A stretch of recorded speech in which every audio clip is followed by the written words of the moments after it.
Vous ne pourrez pas les voir. Il vous sera impossible de les toucher ou de sentir leur présence. Mais elles sont bel et bien réelles, ces menaces qui planent sur vos données et votre ordinateur, voire sur le réseau tout entier. Pour naviguer sur le web en toute sécurité, vous devez demeurer à l'affût des cybermenaces provenant d'États étrangers, d'activistes, de criminels ou encore de terroristes. Les auteurs de menaces sondent constamment les systèmes du gouvernement à la recherche de vulnérabilités grâce auxquelles ils pourront prendre le contrôle de ressources informatiques.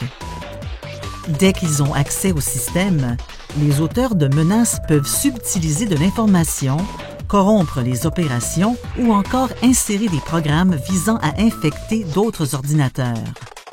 Les réseaux du gouvernement sont des cibles prisées par les auteurs de cybermenaces, et ce, pour de nombreuses raisons. Ces réseaux conservent de l'information faisant état des modes de fonctionnement de notre gouvernement. Ils renferment également des secrets commerciaux, des données sur la propriété intellectuelle et de l'information importante sur l'économie du Canada.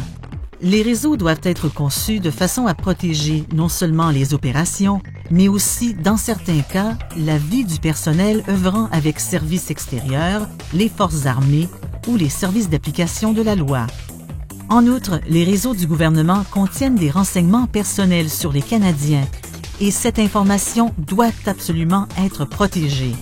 Pour intensifier la protection des réseaux du gouvernement du Canada contre les cybermenaces, les ministères et les organismes doivent bien connaître les divers modes d'incursion dans les systèmes d'information du gouvernement. Voici les 5 principales catégories de menaces. Les menaces électroniques, les menaces électromagnétiques, les menaces physiques, les menaces personnelles, les menaces liées à la chaîne d'approvisionnement. Les menaces électroniques sont couramment employées pour faire intrusion dans les systèmes du gouvernement.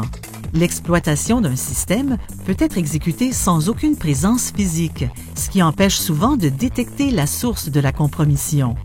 Un auteur de cybermenace peut également tenter de percer les systèmes du gouvernement du Canada en utilisant une clé USB infectée remise à un employé ou encore en joignant un document infecté à un courriel. Tous les dispositifs électroniques émettent des signaux électromagnétiques pouvant contenir des données sensibles. Les menaces électromagnétiques tiennent donc à une exposition qui permettrait à un auteur de cybermenace de capter ou de manipuler ces signaux. En outre, la dépendance accrue aux réseaux sans fil facilite ce type d'interférence intentionnelle et accroît les risques de dommages. Dans certains cas, on a démontré que les exploits électromagnétiques pouvaient même mener à la destruction d'équipements. Les menaces physiques se traduisent par la destruction, le vol ou le traficage de dispositifs physiques. Comme la capacité de stockage de certains dispositifs physiques est colossale, le vol d'un seul dispositif pourrait entraîner, d'un seul coup, la compromission de millions de dossiers. Les menaces personnelles peuvent se manifester de diverses façons, notamment par l'espionnage, la coercition ou l'ingénierie sociale. Ces approches nécessitent souvent très peu, voire aucune expertise technique. Toutefois, elles permettent aux auteurs de cybermenaces de visualiser et même de subtiliser les ressources d'information que contiennent les systèmes. Les grands utilisateurs, notamment les administrateurs de systèmes, doivent donc se montrer très prudents.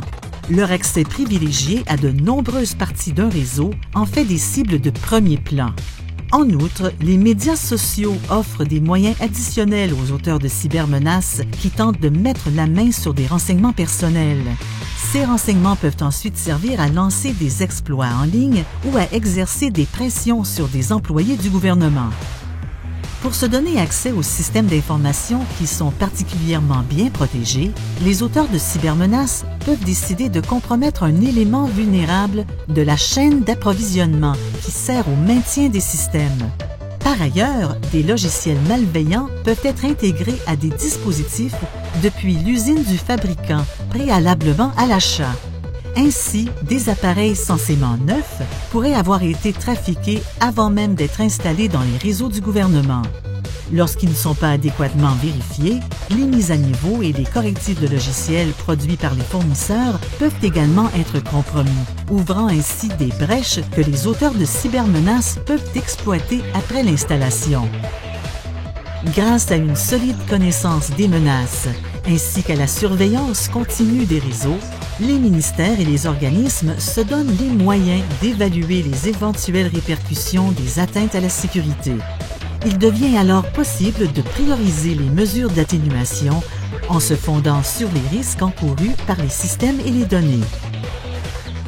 Pour en savoir plus sur la sécurité des réseaux du gouvernement, visitez notre page Web afin de connaître les cours qui sont offerts au Centre de formation en sécurité DTI du CST ou encore prenez contact avec l'équipe des services à la clientèle en sécurité des TI. Ensemble, nous pouvons veiller à ce que les réseaux du gouvernement soient parmi les plus sécuritaires au monde.